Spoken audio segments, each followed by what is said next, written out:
نیکی کی بات سننا بھی مشکل ہے، سن کر قبول کر کے اس پر عمل کرنا اور مشکل ہے۔ وہ اللہ کے گنے چنے بندے ہوتے ہیں ہر دور میں جو نیکی کی بات سنتے ہیں، پھر قبول کرتے ہیں، پھر اس پر عمل کرتے ہیں۔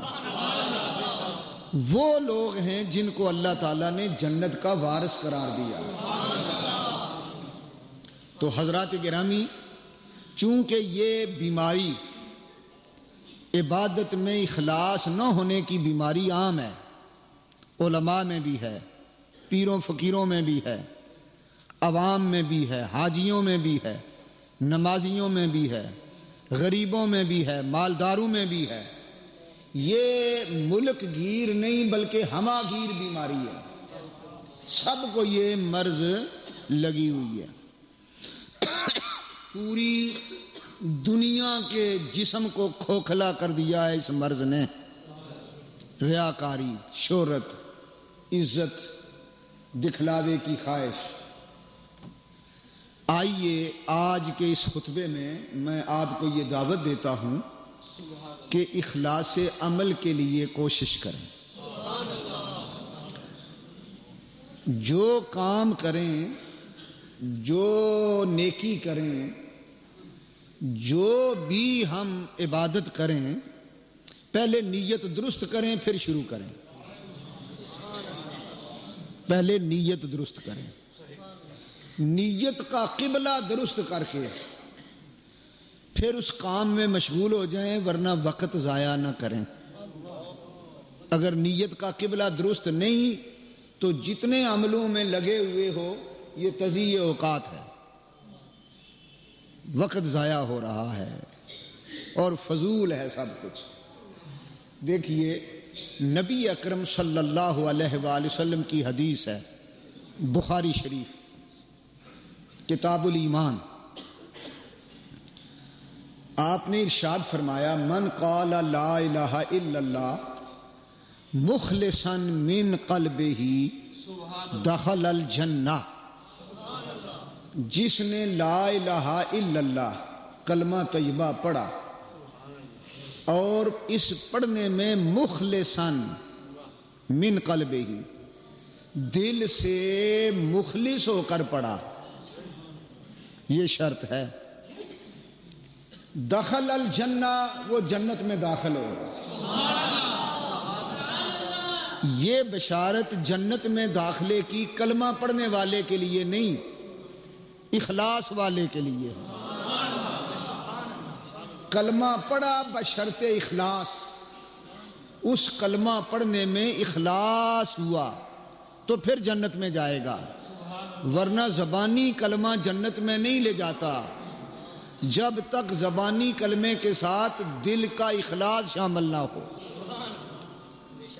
حضرت سلطان باہو رحمۃ اللہ علیہ نے غالباً اسی طرف اشارہ کیا، زبانی کلمہ ہر کوئی پڑھدا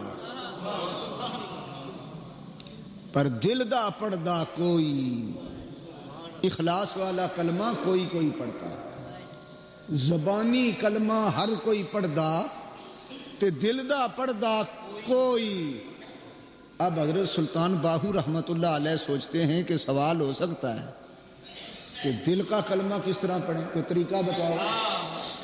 تو آپ فرماتے ہیں دل کا کلمہ یوں پڑھو جس طرح میں نے پڑھا ہے۔ کس طرح؟ مرشد مینو کلمہ پڑھایا، میں سدا سہاگن ہوئی، سدا سہاگن۔ یعنی یہ بات مرشد بتائے گا کہ دل کا کلمہ کیا ہے، عمل میں اخلاص کیسے آتا ہے، یہ مرشد بتائے گا، یہ پیر و مرشد بتائے گا، یہ اس کی صحبت میں بیٹھ کر سبق اخلاص والا ملے گا۔ اسی لیے امام ربانی مجدد و منور الف ثانی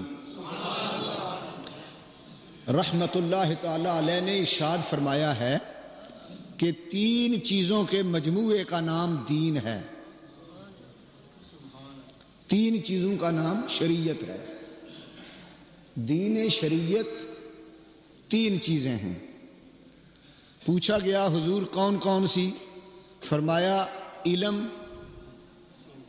پھر عمل، پھر اخلاص، یہ ہے سارا دین۔ اچھی طرح یاد رکھیں یہ لفظ، علم یعنی دین کا علم، یہ اسکولوں کالجوں کا مراد نہیں۔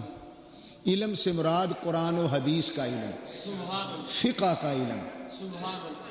تین چیزوں کا نام دین شریعت، دین اسلام ہے۔ علم، پھر اس علم پر عمل، پھر علم اور عمل کے ساتھ شامل ہو جائے اخلاص، بس انسان پہنچ گیا خدا تک، دین مکمل ہو گیا اس کا، رضا کی منزل مل گئی اس کو۔ علم، عمل، اخلاص۔ پھر آپ نے وضاحت فرمائی ہے حضرت مجدد الفسانی رحمۃ اللہ علیہ نے کہ لوگوں، علم اور عمل دو چیزیں علماء سے ملیں گی۔ جگہ بتا دی کہاں سے ملے گا۔ علم کہاں سے ملے گا؟ علماء کے پاس جانا پڑے گا، ان کی صحبتوں میں بیٹھنا پڑے گا، ان کی شاگردی کرنی پڑے گی، ان سے مسائل دریافت کرنے پڑیں گے۔